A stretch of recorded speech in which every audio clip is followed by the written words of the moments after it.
Students, आज मैं फिर मौजूद हूँ एक नई हड्डी के साथ जिसका नाम है ह्यूमरस।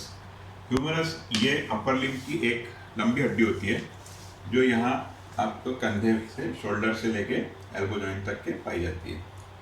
ठीक है, तो आम लंबी हड्डियों की तरह इसमें भी 3 पार्ट्स होते हैं। अपर एंड होता है, बीच का शेफ्ट होता है, नीचे का लोअर एंड होता है। अब हम अपर एंड देखते हैं। अपर एंड अगर हम देखें तो यहाँ अपर एंड में आपको 3 चीज़ें नज़र आएंगी, 4 चीज़ें नज़र आएंगी।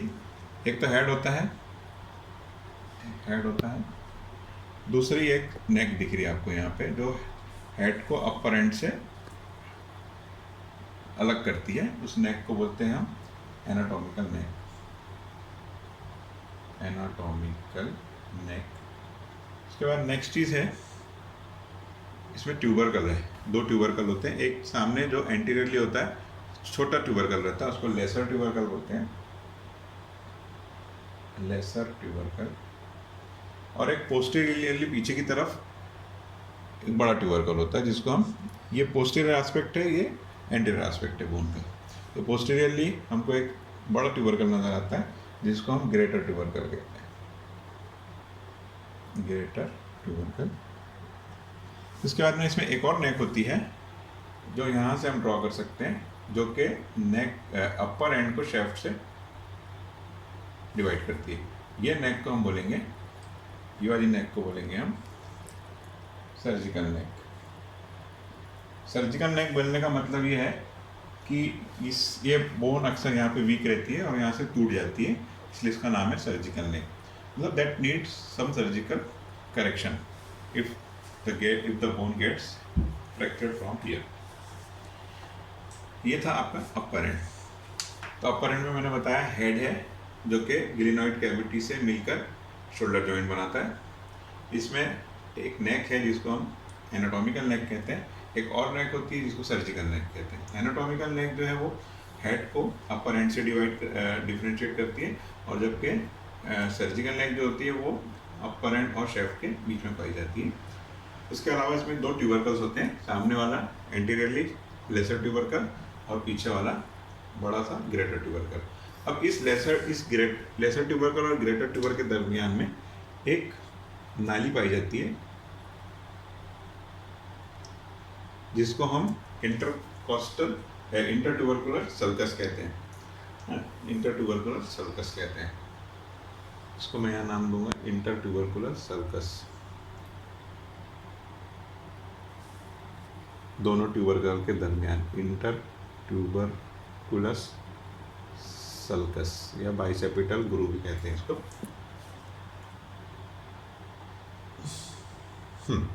इसके बाद में हम बात करेंगे, ये तो था इसका अपर एंड।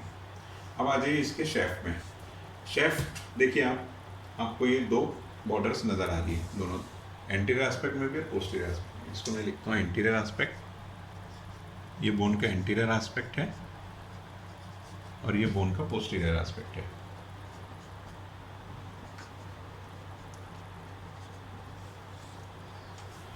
एंटीरियर एस्पेक्ट में हमेशा हेड जो है वो मीडियली रहेगा, पोस्टीरियर एस्पेक्ट में लेटरली नजर आएगा। शेफ्ट की बात कर रहे थे। शेफ्ट जो रहता है इसका ऊपर की तरफ गोल रहता है और नीचे आके थोड़ा सा ट्रायंगुलर हो जाता है, ऐसा फैल जाता है। ऊपर गोल रहता है।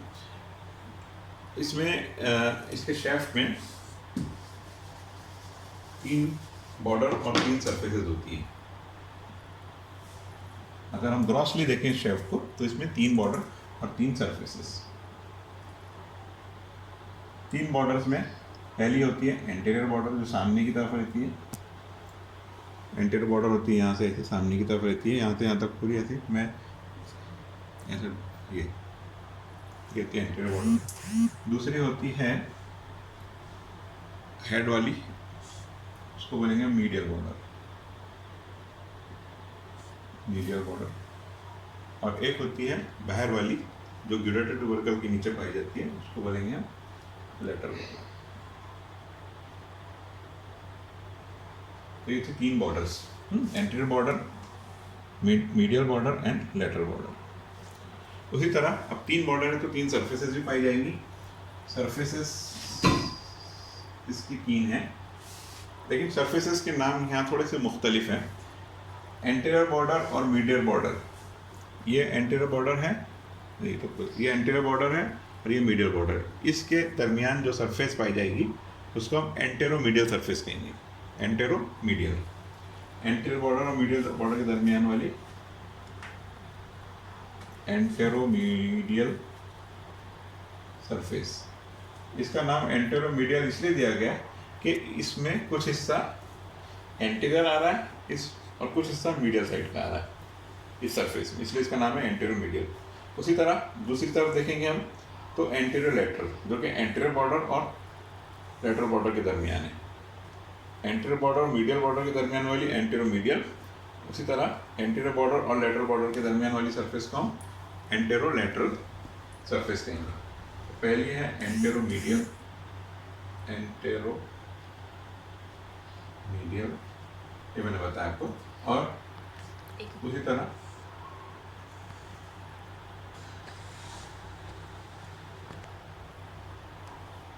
एंटेरो बॉर्डर और लेटरल बॉर्डर के दरमियान वाली को बोलेंगे हम anterolateral, anterolateral surface. अब पीछे की एक सरफेस बच जाती है। हाँ, तो मैं बात कर रहा था सरफेसेस की। तो एंटीरियर बॉर्डर और मीडियल बॉर्डर के दरमियान की सरफेस एंटीरियर मीडियल सरफेस, उसी तरह एंटीरियर बॉर्डर और लेटरल बॉर्डर के दरमियान की सरफेस एंटीरियर लेटरल सरफेस, और एक पीछे वाली जो सरफेस रहती है जो कि दोनों मीडियल और लेटरल बॉर्डर के पीछे साइड में पाई जाएंगी, उसको हम पोस्टीरियर सरफेस कहेंगे। Posterior surface. अब एक बात यहाँ याद रखने की, एंटीरियर जो बॉर्डर है, एंटीरियर बॉर्डर जो कि ग्रेटर ट्यूबरकल का लेटरल बॉर्डर मीडियल बॉर्डर का ही कंटिन्यूएशन होता है, सॉरी ग्रेटर ट्यूबरकल का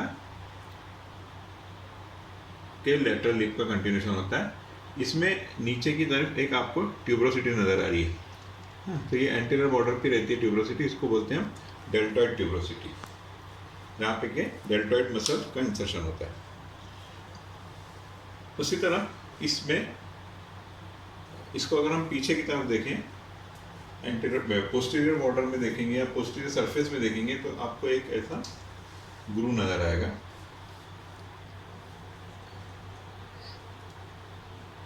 मिडिल 1/3 में एक ग्रू नज़र आता है, इसको हम रेडियल ग्रू कहते हैं। यहाँ से रेडियल नर्व पास होती है, रेडियल ग्रू।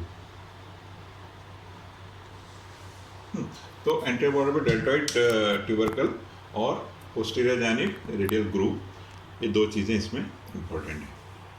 बाकी कोई चीज़ में इसमें कोई कहीं उभार या कहीं पर नहीं पाया जाता। एक चीज़ और कहने की है कि ये जब बॉर्डर्स जब नीचे आती है, लेटरल बॉर्डर और मीडियल बॉर्डर जब नीचे आती है, तो एक थोड़ा सा शार्प एज बना देती है, शार्प एज बना देती है। इन शार्प एजेस को बोलते हैं हम सुप्राकॉन्डाइलर रिजेस। कॉन्डाइल के ऊपर हैं, एक मिनट पहले मैं आपको थोड़ा कॉन्डाइल बताता हूँ, फिर सुप्राकॉन्डाइलर रिजेस के बारे में बताता हूँ। ये अब लोअर एंड की बात करेंगे हम, तो लोअर एंड में आपको यहाँ पे दो कॉन्डाइल्स नज़र आ रहे हैं। एक होता है लेटरल जानिब का कॉन्डाइल, इसको हम कैपिचुलम बोलते हैं, कैपिचुलम, कैपिचुलम बोलते हैं इसको।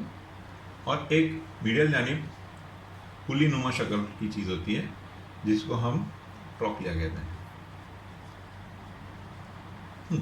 कैपिचुलम से नीचे की जो बोन है रेडियस लेटरल साइड की, लेटरल साइड की रेडियस का हेड इसके ऊपर घूमता है जब हम हाथ को फ्लैक्स करते हैं। उसी तरह मीडियल जानिब की बोन जो है अल्ना, अल्ना का ट्रॉक्लियर नॉच इस ट्रॉक्लिया के ऊपर में घूमता है जब हम उसको हेड को फ्लैक्स करते हैं। और इन दोनों के ऊपर में आपको दो फोसे भी नज़र आ रहे हैं। ऊपर एक फोसा होता है, कैपिचुलम के ऊपर का जो फोसा है, क्योंकि ये रेडियल साइड का फोसा है, लेटरल साइड का फोसा है, इसलिए इसको रेडियल फोसा कहते हैं, रेडियल फोसा। और मीडियल साइड में जो ट्रॉक्लिया के ऊपर है उस फोसे को हम बोलते हैं कोरोनॉइड, कोरोनॉइड फोसा। हाँ, और ये नीचे में क्या होता है कि जब ये बॉर्डर्स नीचे आती है तो शार्प एजेस बना देती हैं। तो ये दोनों कॉन्डाइल्स हैं और इसके ऊपर में छोटे छोटे एपिकॉन्डाइल्स भी रहते हैं। कॉन्डाइल्स के ऊपर में एपिकॉन्डाइल्स रहते हैं। तो जहाँ एपिकॉन्डाइल पे ये बॉर्डर्स ख़त्म होती हैं तो ये शार्प शक्ल ले लेती है। तो इसको हम सुप्राकॉन्डाइलर रिजेस कहते हैं। यही बॉर्डर नीचे जाके क्या बना देती है, सुप्रा कॉन्डाइल, कॉन्डाइल के ऊपर सुप्राकॉन्डाइलर रिजेस है। तो ये इधर वाली अंदर वाली मीडियल सुप्राकॉन्डाइलर रिज और इधर वाली बनाएंगे lateral supracondylar ridge, lateral supracondylar ridge. ये थी आपकी लोअर एंड की कुछ पार्ट्स। लोअर एंड के पार्ट्स में supracondylar medial supracondylar ridge, medial supracondylar ridge, lateral supracondylar ridge, lateral supracondylar ridge RIDGE। और 3 फोसे बन रहे इसमें। सामने की तरफ एंटीरियरली 2 फोसे होते हैं। एक है आपका कैपिचुलम के ऊपर वाला, इसको बोलते हैं रेडियल फोसा, रेडियल फोसा जो कि कैपिचुलम के ऊपर होता है। यहाँ पे कैपिचुलम भी लिखेंगे हम। और एक मैंने बताया कोरोनॉइड फोसा जो कि किसके लिए होता है, ट्रॉक्लिया के ऊपर पाया जाता है। और पीछे की तरफ पोस्टीरियरली भी एक फोसा होता है जो थोड़ा सा ट्रायंगुलर और बड़ा फोसा रहता है, इसको हम ओलिक्रैनॉन फोसा कहते हैं। ठीक है।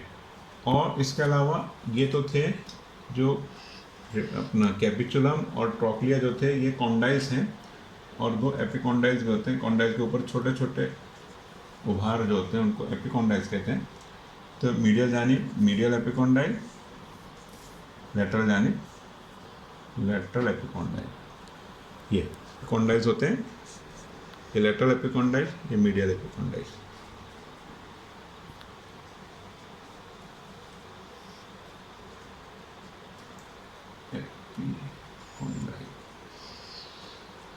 ये नाम याद रखने को आपको। लोअर एंड में 2 कॉन्डाइल्स हैं, कैपिचुलम, ट्रॉक्लिया, और 2 एपिकॉन्डाइल्स हैं, लेटरल एपिकॉन्डाइल, मीडियल एपिकॉन्डाइल। और 2 रिजेस हैं, lateral medial supracondylar ridge, lateral supracondylar ridge. 3 fossae पाए जाते हैं। कैपिचुलम के ऊपर में रेडियल फोसा, ट्रॉक्लिया के ऊपर में कोरोनॉइड फोसा, और पोस्टीरियरली पीछे की जानिब ओलिकोरोनॉइड फोसा। ठीक है, ये होते हैं उसके पार्ट्स। अब हम इसके अटैचमेंट देख लेते हैं, तो ये हमारी बोन ख़त्म हो जाती है। अब हम इनके अटैचमेंट्स की बात करेंगे। अटैचमेंट्स यानी मस्कुलर अटैचमेंट्स, जो मसल्स इस बोन पे कौन सी मसल्स लगेगी। तो मैंने यहाँ ड्रॉ किया है, देखिए जितने मैंने ब्लू कलर से मसल्स को ड्रॉ किया है, ब्लू कलर से, ये सब मसल्स का यहाँ पे इंसर्शन है। मसल्स यहाँ आके ख़त्म होती है, उसका मुंतहा ख़त्म होता है, जिसको हम बोलते हैं ख़त्म होती है। और जहाँ मैंने रेड कलर से लिखा है वहाँ से ये मसल्स का ओरिजिन होता है। तो जितनी ये मसल्स हैं जी ऊपर की तरफ, शेफ्ट में भी ऊपर और उसके अपर एंड में सारी मसल्स का ज़्यादातर क्या है, इंसर्शन है। ये सारी मसल्स जो हैं वो स्कैपुला से और क्लेविकल से उठ के आ रही है और ह्यूमरस के अपर एंड में ख़त्म होती है। और नीचे से क्या होगा, नीचे की जो मसल्स रहेंगी ये फिर ओरिजिनेट होंगी और ये सब कहाँ जाएंगी, नीचे आपके रेडियस और अल्ना में, यानी 4 आर्म में जाएंगी। इसलिए नीचे की जानिब सारी मसल्स का आपको ओरिजिन नज़र आएगा, रेड कलर से इसलिए शो किया। और ऊपर की जानिब सारी मसल्स का इंसर्शन है जो कि ब्लू कलर से शो किया हुआ। बस एक पीछे में ऊपर की जानिब एक मसल का हेड होता है, that is called as lateral head of triceps. ये बस इसका एक ओरिजिन होता है। तो ये ट्राइसेप्स का लेटरल हेड होता है और ये ट्राइसेप्स का मीडियल हेड होता है, सॉरी ये मीडियल हेड ऑफ ट्राइसेप्स होता है।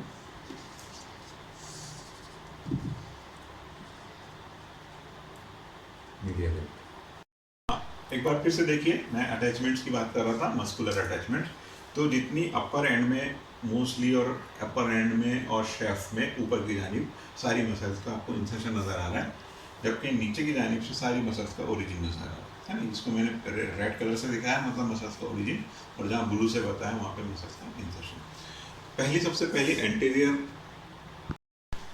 हाँ तो ऊपर की जानिब सामने में एंटीरियरली जो आपकी लेसर ट्यूबरकल है उस पर एक मसल का इंसर्शन होता है, दैट इज कॉल्ड एज सब स्कैपुलरिस। ये सब स्कैपुलरिस वो मसल है जो आपके स्कैपुला के सब स्कैपुलर फोसा यानी नीचे के फोसा से उठ के आती है और यहाँ पे लेसर ट्यूबरकल पे ख़त्म होती है। उसी तरह ग्रेटर ट्यूबरकल पे आप आएंगे तो 3 मसल्स का इंसर्शन है। इसके 3 इम्प्रेशंस होते हैं, अपर इम्प्रेशन ऊपर वाला इम्प्रेशन, मिडिल इम्प्रेशन दरमियानी इम्प्रेशन, और एक नीचे वाला लोअर इम्प्रेशन। तो सबसे ऊपर वाले इम्प्रेशन पर सुप्रास्पाइनेटस, बीच वाले इम्प्रेशन पे इंफ्रास्पाइनेटस, और नीचे वाले इम्प्रेशन पर टेरिस माइनर। तो इसको हम सिट के नाम से इसको हम पुकारते हैं, इस इंसर्शन को ग्रेटर ट्यूबरकल की सिट। एस से हो गया सुप्रास्पाइनेटस, आई से हो गया इंफ्रास्पाइनेटस, और टी से हो गया टेरिस माइनर। ठीक है, तो इसके लिए एक टर्म यूज रखिए सिट, इसके लिए ग्रेटर ट्यूबरकल के लिए this sit term is used for greater tubercle. उसी तरह अब नीचे जब हम बाइसेपिटल ग्रुप पे आते हैं, या जिसको हम इंटर ट्यूबरकल सल्कस कहते हैं, उसके भी 3 लिप्स होते हैं, एक लेटरल लिप, एक मीडियल लिप, और बीच में उसकी फ्लोर होती है। तो इसकी लेटरल लिप से पेक्टोरलिस मेजर मसल का इंसर्शन होता है, तो इसकी मीडियल लिप से टेरिस मेजर का इंसर्शन होता है, और दोनों के दरमियान में देखिए यहाँ जो है इसकी जो रूफ है, सॉरी रूफ नहीं, फ्लोर जो है उसकी जो फर्श, जिस तरह हमने ग्रेटर ट्यूबरकल के लिए सिट का टर्म यूज़ किया था, उसी तरह इंटर ट्यूबरकुलर सर्कस या बाइसेपिटल ग्रुप के लिए एक टर्म है, a lady between 2 measures, a lady between 2 measures. अब इसमें 2 मेजर कौन कौन से हैं? पेक्टोरलिस मेजर और टेरिस मेजर। हाँ, इसके बीच में एल से हो गया लेटिसिमस डोर्सा। तो ये टर्म याद रखिए आप, this is for bicipital group, bicipital group. और इस ग्रुप में से ये भी याद रखना, बाइसेप्स का टेंडन पास होता है, बाइसेप्स मसल का टेंडन इसमें से गुजरता है। तो टेंडन गुजरता है इसलिए मसल नहीं गुजरती ना, टेंडन गुजरता है, इसलिए इसको यहाँ पे मेंशन नहीं किया हुआ है। अच्छा, अब आप लोग बोलेंगे कि यहाँ पे तो सर आपने मुझे बाइसेप्स बताई थी और पीछे में ट्राइसेप्स बताई थी, लेकिन यहाँ नज़र नहीं आ रही। तो बाइसेप्स और ट्राइसेप्स जो हैं ये सुपरफिशियल मसल्स हैं। अभी हम पढ़ रहे हैं बोन के अटैचमेंट ना, ये अंदर की मसल्स हैं, इसलिए हम उसको इसके साथ नहीं पढ़ेंगे। वो ऊपर की मसल्स है, जब यहाँ इतने हिस्से का मायोलॉजी पढ़ेंगे, इतने हिस्से की मसल्स की पढ़ेंगे, जब हम पढ़ेंगे तो सुपरफिशियल मसल्स में बाइसेप्स कैसे बनती है और ट्राइसेप्स कैसे बनती है। यहाँ आप लोग बोलेंगे क्यों नहीं दिख रहा है, इसलिए नहीं दिख रहा कि हम डीप मसल्स के अंदर का बोन पे जो अटैच है, जो कि डीप मसल्स हैं, उसका अटैचमेंट बता रहे हैं। ठीक है, उसके बाद में हम देखते हैं नीचे, यहाँ पे आ जाइए आप, lower end of the shaft में आ जाएंगे। तो यहाँ से एक बड़ी मसल का ओरिजिन हो रहा है, दैट इज ब्रैकियलिस। ब्रैकियलिस एक बड़ी तो नहीं, लेकिन हाँ एक मसल होती है जो ह्यूमरस से शुरू होकर इधर रेडियस पे ख़त्म हो जाती है। तो ये ब्रैकियलिस का है। उसके बाद में एक ब्रैकियो रेडियलिस दिख रहा है आपको, हाँ लेटरल जानिब। तो ब्रैकियो रेडियलिस का भी नाम है ब्रैका, इस हिस्से को ब्रैका है, इस हिस्से को ब्रैका कहते हैं। यहाँ से जो भी मसल्स उठेंगी उसको ब्रैकियलिस बोलेंगे। तो ब्रैकियो रेडियलिस जो ब्रैकियम से उठ रही है और रेडियस की तरफ जा रही है, उसको ब्रैकियो रेडियलिस कहेंगे। उसी के नीचे आप देखेंगे एक्सटेंसर कार्पा रेडियलिस लॉन्गस और कॉमन एक्सटेंसर ओरिजिन। अब एक्सटेंसर कार्पा रेडियलिस लॉन्गस, यहाँ मैं कुछ चीज़ें आपको बता रहा हूँ। ये जो आपका फोर आर्म है, फोर आर्म बोलते हैं, इसमें बहुत सारी मसल्स पाई जाती हैं। 15 मसल्स पाई जाती हैं। 15 मसल्स में एंटीरियरली 7 मसल पाई जाती है और पोस्टीरियरली भी, यानी फ्रंट में जिसको बोलेंगे और बैक में। फ्रंट में 7 मसल्स हैं, पीछे में 8 मसल्स हैं, ऐसी 15 मसल्स पाई जाती हैं। तो ये, और इसमें 2 किस्म की मसल्स होती हैं, एक्सटेंसर्स एंड फ्लेक्सर्स। एक्सटेंसर्स जो ये फ्लेक्सर्स जो हाथ को मोड़ती है, ये हाथ हमारा मोड़ रहा है, ये फ्लेक्स कौन कर रहा है हमको, ये रेडियल की जानिब की मसल्स फ्लेक्स कर रही है, और एक्सटेंड कौन कर रही है, ये अल्ना के साइड की मसल इसको फैला दे रही है। इधर की मसल इसको खींच रही है तो ये फ्लेक्शन हो रहा है, इधर की मसल इसको एक्सटेंड कर रही है तो ये एक्सटेंशन हो रहा है। तो कॉमन एक्सटेंसर ओरिजिन, यहाँ से क्या होता है कि जितनी एक्सटेंसर मसल्स है उसका सबका कॉमन ओरिजिन एक ही जगह से होता है। उसी तरह मीडियल जानिब में कॉमन फ्लेक्सर ओरिजिन, सारी मसल जो फ्लेक्स कर रही हैं वो एक ही जगह से शुरू होती है, सारी मसल जो इसको एक्सटेंड कर रही है वो एक ही जानिब से शुरू होती है। तो कॉमन फ्लेक्सर ओरिजिन और कॉमन एक्सटेंसर ओरिजिन, ये दोनों मीडियल एपिकोंडाइल्स के पास में होती है दोनों, इसको याद रखिए। अंदर की जाने वाली कॉमन फ्लेक्सस ओरिजिन और बाहर की लेटरल जाने वाली कॉमन एक्सटेंसर ओरिजिन। और एक प्रोनेटर टेरिस, एक प्रोनेशन और सुपाइनेशन भी एक इसमें पाया जाता है। ये आप हाथ को ऐसा मोड़ लेते हैं तो ये हो गया आपका सुपाइन पोजीशन, और हाथ को हम जब ऐसा करते हैं ये हो गया प्रोन पोजीशन। अगर आप पेशेंट को ऐसा सुला देंगे तो वो सुपाइन पोजीशन है, और आप ऐसा सुलाएंगे पेशेंट को तो ये प्रोनेटर है। तो जो मसल प्रोन करेंगे उसको प्रोनेटर कहेंगे, और जो मसल सुपाइन करेंगे उसको सुपाइनेटर कहेंगे। तो यहाँ ये दो टर्म्स आएंगे आपको, प्रोनेटर एंड सुपाइनेटर। तो यहाँ पे आपको प्रोनेटर टेरिस, सुपाइनेटर मसल्स ज़्यादातर आपको मिलेंगी अल्ना में नीचे, ठीक है। अब इसके बैक साइड में आ जाएंगे आप, पोस्टीरियरली देखेंगे आप, तो मैंने जैसा बताया इसी तरह पोस्टीरियर एस्पेक्ट में जब देखेंगे आप तो यहाँ पे आपको ज़्यादा मसल जो है पोस्टीरियरली, यहाँ पे ये ट्राइसेप्स ही है, इसमें हम इंजेक्शन लगाते हैं, है ना, इंट्रामस्कुलर इंजेक्शन लगाते हैं। तो ये ट्राइसेप्स मसल का मीडियल हेड जो है, मीडियल जानिब ये ज़्यादा रहती है, और लेटरल हेड बहुत छोटा सा रहता है, और दोनों मीडियल और लेटरल हेड के दरमियान में यहाँ से एक ग्रू पास होती है जिसको रेडियल ग्रू कहते हैं। इस ग्रू में हमको इंजेक्शन नहीं लगाना है, या तो हम यहाँ लगाएंगे या फिर इसमें डेल्टॉइड में लगाएंगे, यहाँ डेल्टॉइड मसल्स रहती है, इसलिए यहाँ पे बहुत हिसाब से यहाँ नहीं, यहाँ पे ग्रू रहती है, वहाँ आपको इंजेक्शन नहीं लगाना होता। उसके अलावा आपके लेटरल बॉर्डर से ब्रेकियलिस, जैसे यहाँ से उठी थी ब्रेकियलिस, तो ब्रेकियलिस एंटीरियरली, एंटीरियो लेटरली और एंटीरियो मीडियली दोनों सरफेस में अटैच रहती है। तो यहाँ पे आपको नज़र आ रही है, पोस्टीरियर में भी थोड़ा सा ब्रेकियलिस नज़र आ रही है आपको। उसके बाद में ब्रेकियोरेडियलिस, जैसे यहाँ से उठी थी ब्रेकियोरेडियलिस, यहाँ से भी नज़र आएंगे आपको, इन्हें एंटीरियो लेटरल सरफेस में भी उसका अटैचमेंट है। उसी तरह जैसे यहाँ पे आपके फ्लेक्सर एक्सटेंसर कार्पा रेडियलिस लॉन्गस थी, एक्सटेंसर कार्पा रेडियलिस लॉन्गस भी आपको थोड़ी सी नज़र आएंगी लेटरल बॉर्डर में, यहाँ के लेटरल बॉर्डर में भी थी, यहाँ के लेटरल पोस्टीरियर में भी आपको थोड़ी सी नज़र आएंगी। और एक एनकोनियस करके एक मसल होती है जो पीछे की जानिब से स्टार्ट होती है, ये याद रखिए, एक एनकोनियस छोटी सी मसल होती है। ये थे मस्कुलर अटैचमेंट्स इस बोन के, ऊपर की जानिब सारे इंसर्शंस हैं, नीचे की जानिब सारे ओरिजिन्स हैं। आई थिंक इतना ठीक है अभी। इसके बाद में हम इसका ऑसिफिकेशन और इसकी अप्लाइड एनाटॉमी नेक्स्ट लेक्चर में पढ़ेंगे। Thank you.